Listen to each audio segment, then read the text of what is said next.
Paul-Henri Tillardon, donc avec votre frère Charles, vous dirigez le domaine Tillardon, qui est situé sur Chénac, qui est le plus petit cru du Beaujolais. Quelles sont les spécificités de ce cru Chénac? Chéna, il y a une multitude de terroirs différents. Sur la partie Chéna, on est plutôt sur des granites et des quartz. Sur la partie La Chapelle de Guinchet, on est sur des terrains sédimentaires, des argiles, des manganèses, des alluvions. Et c'est assez intéressant dans le sens où on peut faire les mêmes vinifications et avoir des vins différents par rapport à selon les qualités de terroir, quoi.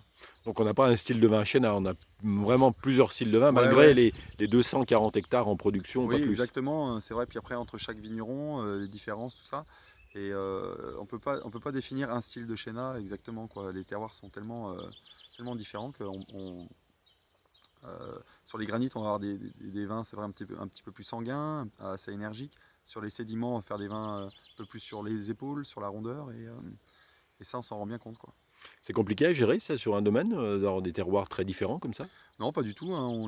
Depuis le départ, c'est des terroirs qu'on a vinifiés séparément. Donc, on a démarré comme ça, Une par les logique départements. parcellaire, donc de vinification Logique parcellaire. parcellaire, ouais, ouais.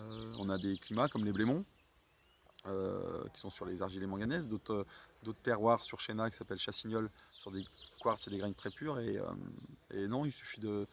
On les vinifie vraiment de la même façon. Les élevages sont peut-être un peu différents, mais le goût du vin est vraiment différent à la fin, quoi. Alors c'est un micro-cru de à peine 250 hectares qui touche un cru un peu vedette du Beaujolais qui est Moulin à Vent. Est-ce que Moulin à Vent fait de l'ombre à Chéna ou pas? Non, non, non, on s'était posé la question à l'époque, hein, quand on a démarré sur Chénac, qui était très peu connu. Et en fait, non, Moulin à Vent, c'est notre identité. C'est vrai que Moulin à Vent est planté sur les terroirs de Chéna et Romanèche-Torin. Et Chéna, son identité aussi, comme tous les crus du Beaujolais. On s'est rendu compte que vraiment, non, Chéna et Moulin à Vent, c'est des logiques de cru, comme Brouillet différent, comme Morgon. Finalement, il n'y a pas de. Commercialement, le cru Chéna trouve aussi sa place sans problème.